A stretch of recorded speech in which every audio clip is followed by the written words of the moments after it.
La présentation de ce soir est vraiment nouvelle. Je l'ai résumée en 2 sujets très importants qui traitent du sujet bon Dieu, mauvais monde. Les gens souvent posent cette question.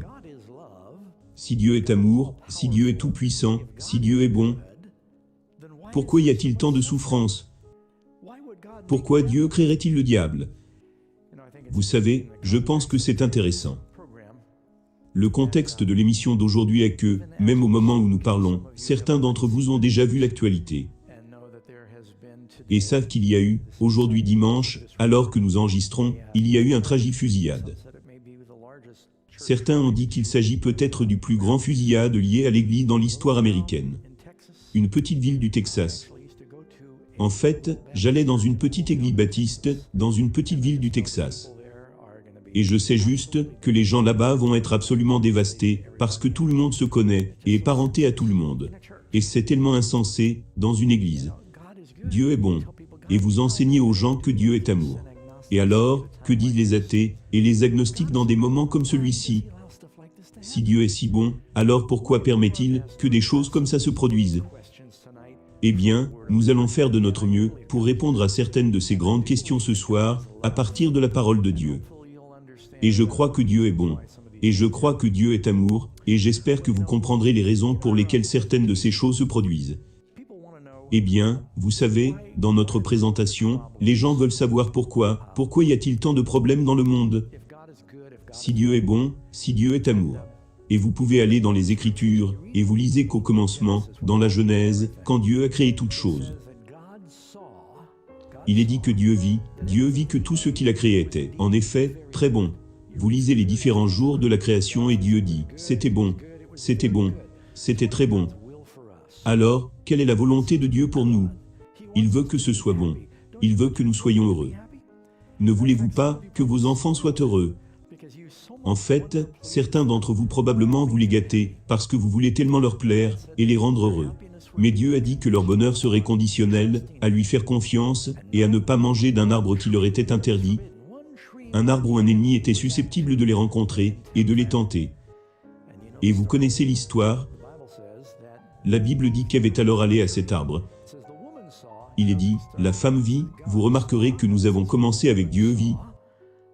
Puis il est dit ici, la femme vit que l'arbre était bon à manger, et agréable à la vue, et qu'il était précieux, pour ouvrir l'intelligence. Elle prit de son fruit, et en mangea, et l'en donna aussi à son mari, qui était auprès d'elle, et il en mangea. Et le résultat de cette désobéissance, Romains chapitre 6 nous dit, ne savez-vous pas, qu'en vous livrant à quelqu'un, comme esclave pour lui obéir, vous êtes esclave de celui à qui vous obéissez? Dieu a initialement donné la domination de ce monde à Adam et Ève. Et quand ils ont choisi d'écouter la parole du diable, qui leur disait, ne croyez pas ce que Dieu a dit, écoutez ce que je dis. Au lieu d'écouter la parole de Dieu, ils se sont soumis, ils ont abandonné leur domination au diable. Même Jésus appelle le diable le prince de ce monde. Et donc, à ce moment-là, toutes sortes de problèmes sont apparus. Vous pouvez lire dans le chapitre 6 de la Genèse. Alors le Seigneur vit que la méchanceté de l'homme était grande sur la terre.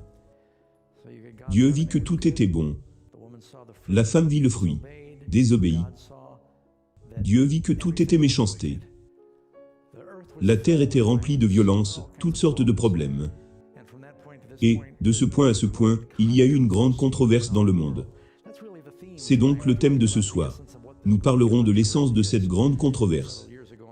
Il y a plusieurs années, Amazing Fac a réalisé un DVD intitulé Le conflit cosmique. L'avez-vous déjà vu? C'est simplement, fondamentalement, quelque chose que tout chrétien devrait comprendre. Mais beaucoup de chrétiens ne comprennent pas. Vous demandez à un chrétien, si Dieu est bon, pourquoi y a-t-il tant de souffrance? Ils ne comprennent pas l'historique du diable. Certains chrétiens pensent même que Dieu a créé le diable.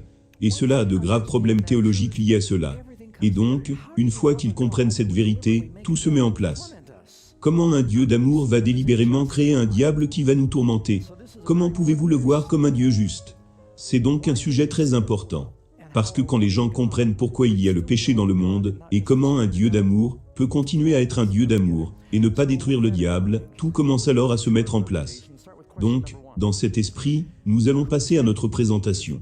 Commençons par la question numéro 1. Qui a tenté Ève, à travers le serpent? Et d'où venait-il? Il est dit dans la Bible que le serpent a parlé. Mais pensez-vous que les serpents parlent normalement? Eh bien, un âne a parlé à Balaam, mais les ânes ne parlent pas normalement non plus, n'est-ce pas? Et vous pouvez lire dans la Bible, dans Apocalypse chapitre 12, verset 9. Et il fut précipité, le grand dragon, le serpent ancien, appelé le diable et Satan. Donc qui était ce serpent? C'était vraiment le diable, utilisant le serpent, le pauvre, comme médium. Et, depuis ce jour, jusqu'à ce jour, le serpent est en quelque sorte devenu un type, ou un symbole du diable. Et ce sont en quelque sorte des animaux à sang-froid, n'est-ce pas, quand on y pense? Le serpent dévore parfois leurs propres petits, et il ne les soigne pas vraiment, ou ne s'en occupe pas, comme le font d'autres créatures. Et d'où venait-il? Vous pouvez lire dans Ésaïe 14, verset 12. Te voilà tombé du ciel, astre brillant, fils de l'aurore. Le diable est venu du ciel. Vous ne pensez généralement pas au diable et au ciel dans le même contexte. Vous pensez au diable au fond, quelque part là-bas. Dans une présentation ultérieure cette semaine, nous allons parler où est le diable et où il n'est pas. Alors vous voudrez continuer à venir pour cela. Il y eut une dispute au ciel, pourrait-on dire. Dieu a-t-il créé un ange défectueux quand il a créé Lucifer? Non. Dieu n'est-il pas parfait? Dieu est-il omniscient? Donc, si Dieu est impliqué dans la création de toute créature, vous penseriez, eh bien, alors, il doit avoir créé Lucifer. Il a créé Lucifer, mais Lucifer n'était pas Satan. Satan signifie adversaire. Il est devenu le diable. Lorsque Dieu l'a originellement créé, la Bible dit qu'il était un bel ange et qu'il était parfait. Ézéchiel chapitre 28 verset 15. Tu fus parfait dans tes voies depuis le jour où tu fus créé, jusqu'à ce que l'iniquité s'est trouvée en toi. Il a commencé parfait, et vous pouvez lire. Et toi, tu as dit dans ton cœur, je serai semblable au Très-Haut. Il voulait la position de Dieu. Maintenant, si vous y réfléchissez, je sais qu'il est difficile de comprendre comment une créature pourrait dire « Je veux être Dieu ». Mais il était le plus élevé des êtres créés par Dieu. Le seul plus élevé serait Dieu le divin. Le Père, le Fils et l'Esprit. Et il a pensé, eh bien, il n'y a pas grand-chose qui me sépare, moi une créature, de Dieu l'Éternel. Il aurait pu me faire comme lui. Comment se fait-il que je n'ai pas ce pouvoir? Il a vu les autres êtres adorer Dieu, et il a pensé, je devrais obtenir une promotion. Je veux dire, c'est un travail sans issue. Je ne serai jamais promu au-delà d'être le meilleur ange. Et, vous savez, si je pouvais vous expliquer quelle était l'excuse de son attitude, alors ce ne serait vraiment pas un péché. Mais il n'y avait aucune excuse. Dieu l'a créé avec un libre arbitre, et il a commencé à avoir des pensées orgueilleuses et jalouses, et il voulait la position de Dieu. Il nous est dit plus à ce sujet dans Ézéchiel chapitre 28 verset 17. Ton cœur s'est élevé à cause de ta beauté. Tu as corrompu ta sagesse à cause de ta splendeur. Il était le plus beau des anges, et il recevrait l'honneur des autres anges. Et il s'est vu, et il a commencé à être très plein de lui-même. La beauté est une bonne chose, mais elle peut être une malédiction. Si vous devenez préoccupé par être béni par une apparence attrayante, cela peut être votre chute. Vous avez lu dans la Bible l'histoire d'Absalom, ce beau prince. Il voulait aussi la position du roi, et il s'est rebellé contre son père. Quand vous devenez préoccupé par votre apparence, et que vous voulez l'adoration et la louange des autres, c'est autodestructeur. La louange devrait sortir de vous. Mais quelque chose s'est produit, où Lucifer a tourné l'aiguille de la boussole, où il voulait être le centre de tout. Il est dit, ton cœur s'est élevé à cause de ta beauté. Et ainsi il a commencé à semer la discorde dans le ciel. Il en parle dans Proverbes chapitre 6 verset 19. L'une des choses que Dieu déteste est le faux témoin qui dit des mensonges et qui sème la discorde parmi les frères. Lucifer a commencé à aller parmi les autres anges et à dire, vous savez, Dieu a restreint notre liberté. Nous ne sommes que ses serviteurs tout le temps. Comment se fait-il que nous ne puissions pas grandir et être en quelque sorte des dieux de nos propres mondes? Et comment se fait-il que nous ne puissions pas être adorés? Et il avait tous les arguments intelligents auxquels vous pouviez penser pour aider à semer la discorde, la méfiance et l'insatisfaction, et cela fut très efficace. Jésus a dit que dans les derniers jours, ces tromperies seraient si subtiles que si c'était possible, même les élus seraient trompés. Il a persuadé un tiers des anges très brillants de le croire, jusqu'à ce que cela se transforme en rébellion ouverte, dans le ciel. Et vous pouvez lire à ce sujet, la Bible nous dit que finalement, voilà ce qui s'est passé. Il y eut une guerre dans le ciel, vous ne pensez généralement pas à la guerre dans le ciel. Michel et ses anges se sont battus, et ils se sont battus contre le dragon et ses anges. C'est d'ailleurs cela dans Apocalypse 12 verset 17. Je ne sais pas quel type d'armes ils ont utilisé dans cette guerre, mais il a finalement été expulsé du ciel. Maintenant, Satan. Lucifer s'est vraiment transformé en Satan, et nous l'appelons Satan, nous l'appelons le diable. Maintenant, si vous fermez les yeux et imaginez le diable, je ne veux pas que ce soit un exercice régulier. Mais dans votre image mentale, que voyez-vous? Les gens pensent souvent au diable, de quelle couleur est son léotard? Rouge. Et il a, comme, des pattes de chèvre, et des ailes de chauve-souris, et une queue. Qu'y a-t-il à la fin de sa queue? Une pointe. Que tient-il dans sa main? Une fourche. Combien de dents? 3. Ils ont obtenu cela de Neptune, soit dit en passant, de la mythologie. Ce n'est nulle part dans la Bible. À quoi cela servira-t-il? À mettre les pêcheurs en barbecue? Est-ce qu'ils balent du foin? Pourquoi le diable a-t-il besoin d'une fourche? Et a-t-il une barbiche? J'avais une barbiche. Les gens disaient, Pasteur Doug, vous ressemblez un peu au diable. Eh bien, comment savez-vous qu'il a une barbiche? Où cela est-il écrit dans la Bible? Ce sont juste toutes des images que nous avons. Vous ressemblez à un ministre sinistre, donc j'ai rasé ma barbe. Et vous avez les cornes, et vous avez les ailes de chauve-souris. Vous savez, la Bible parle du moment où le diable est venu pour tenter Jésus. Vous avez Jésus, dans le désert, il a jeûné 40 jours et 40 nuits, et tout d'un coup, cette créature apparaît à côté de lui. Il a cette queue pointée et ondulante et sa fourche et dit, « Et, j'ai une proposition. Allez-vous écouter quelqu'un qui ressemble à ça? » Il vint comme un ange de lumière. 2 Corinthiens chapitre 11 le dit. Ne vous étonnez pas, Satan lui-même peut se transformer en un ange de lumière. Et il reproduira cette illusion dans les derniers jours pour confondre les gens à propos de Christ. Il va se faire passer pour Jésus. Alors, quels êtres puissants travaillent sous les ordres du diable? Vous pouvez lire dans Apocalypse 12, verset 4. Quand cette guerre a finalement éclaté, il est dit que sa queue a attiré un tiers des étoiles du ciel et les a jetées sur la terre. Et ces étoiles, dont vous lisez dans Apocalypse, ce sont en fait les anges qui l'ont suivi. Un tiers des anges. Je suis content que Dieu ait les 2 tiers, pour les 1 tiers que le diable a pris. Amen.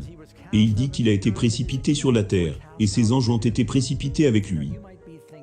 Maintenant, vous pensez peut-être, quand le diable a commencé à se rebeller, pourquoi Dieu ne l'a-t-il pas simplement détruit? N'aurait-il pas pu faire ça? Pouvez-vous imaginer ça? Tous les anges sont rassemblés, et Satan est là et dit, « Vous savez, nous ne pouvons pas faire confiance à Dieu. » Et tout d'un coup, un éclair tombe, et le consume, laissant juste de la fumée de là où Lucifer se trouvait. Les autres anges s'en iraient en disant, « On ferait mieux de ne rien dire contre Dieu. » Car sinon, regardez ce qui va se passer. Ils vont continuer à obéir et à servir Dieu, mais serait-ce par amour ou autre? Voulez-vous que vos enfants vous obéissent, pour ceux d'entre vous qui en ont, parce que vous allez les frapper, s'ils ne le font pas? Ou voulez-vous qu'ils vous obéissent, parce que vous les aimez, et qu'ils vous aiment, et qu'ils vous font confiance? Dieu ne veut pas utiliser la peur et la force. Vous pensez peut-être, eh bien, mais le Seigneur n'aurait-il pas pu le programmer différemment? Dieu ne connaît-il pas toutes choses? Dieu ne savait-il pas ce que Lucifer allait faire? Et pourtant, il l'a créé. Permettez-moi d'illustrer quelque chose. Pourquoi Dieu crée-t-il ces créatures? Dieu aime. Il est amour. Il veut donner de l'amour.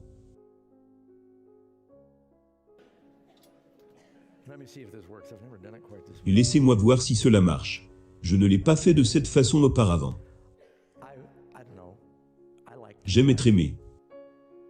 Si vous dites que cela vous importe peu, vous ne dites probablement pas la vérité. Je veux de l'amour. Tu ne veux pas de l'amour? Dieu nous a créés, vouloir de l'amour. Alors j'ai trouvé un moyen d'obtenir de l'amour ici. Bonsoir, Doug. Bonsoir, téléphone intelligent. Comment ça va ce soir? Je vais très bien, et toi? Je vais bien. Ma batterie est un peu faible, mais je serai chargé plus tard. Tu me connais. Doug, je veux te dire quelque chose. Je t'aime, Doug. C'est tellement difficile d'exprimer à quel point je t'apprécie. Tu es si merveilleux. Intelligent, beau et fort. Eh bien, je t'aime juste, Doug. Je t'aime profondément. Je t'aime vraiment beaucoup. Je me sens tellement mieux. Je t'aime. Je t'aime. Tu es vraiment aimé. Je pourrais commercialiser cela et gagner beaucoup d'argent avec cette nouvelle application. C'est une application, les gens vont acheter ça, non? Et puis ce que je vais faire, je vais prendre mon téléphone et faire des selfies.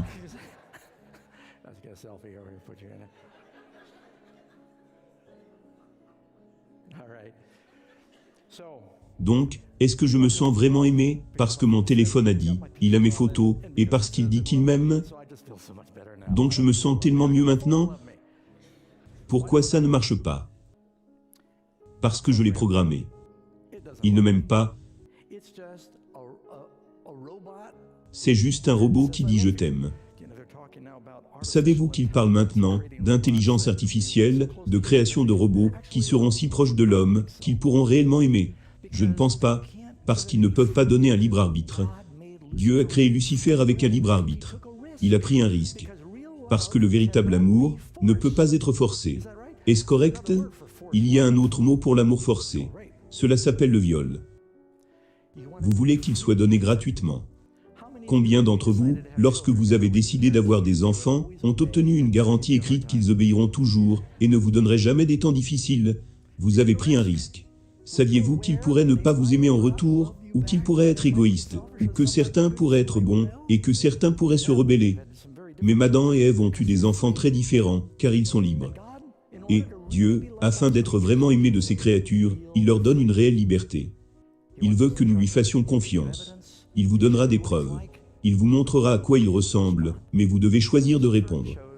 Lucifer a choisi de s'aimer d'abord, et cela a éclaté en rébellion. Et il a amené cette rébellion sur notre planète, et toute cette grande controverse se situe maintenant entre deux motifs complètement opposés. C'est l'amour du diable pour le pouvoir, et le pouvoir d'amour du Christ. Le diable sait tout pour soi. Mais Dieu est amour. Ce sont des opposés polaires, et il n'y a que deux maîtres. Nous devons décider lequel nous choisissons.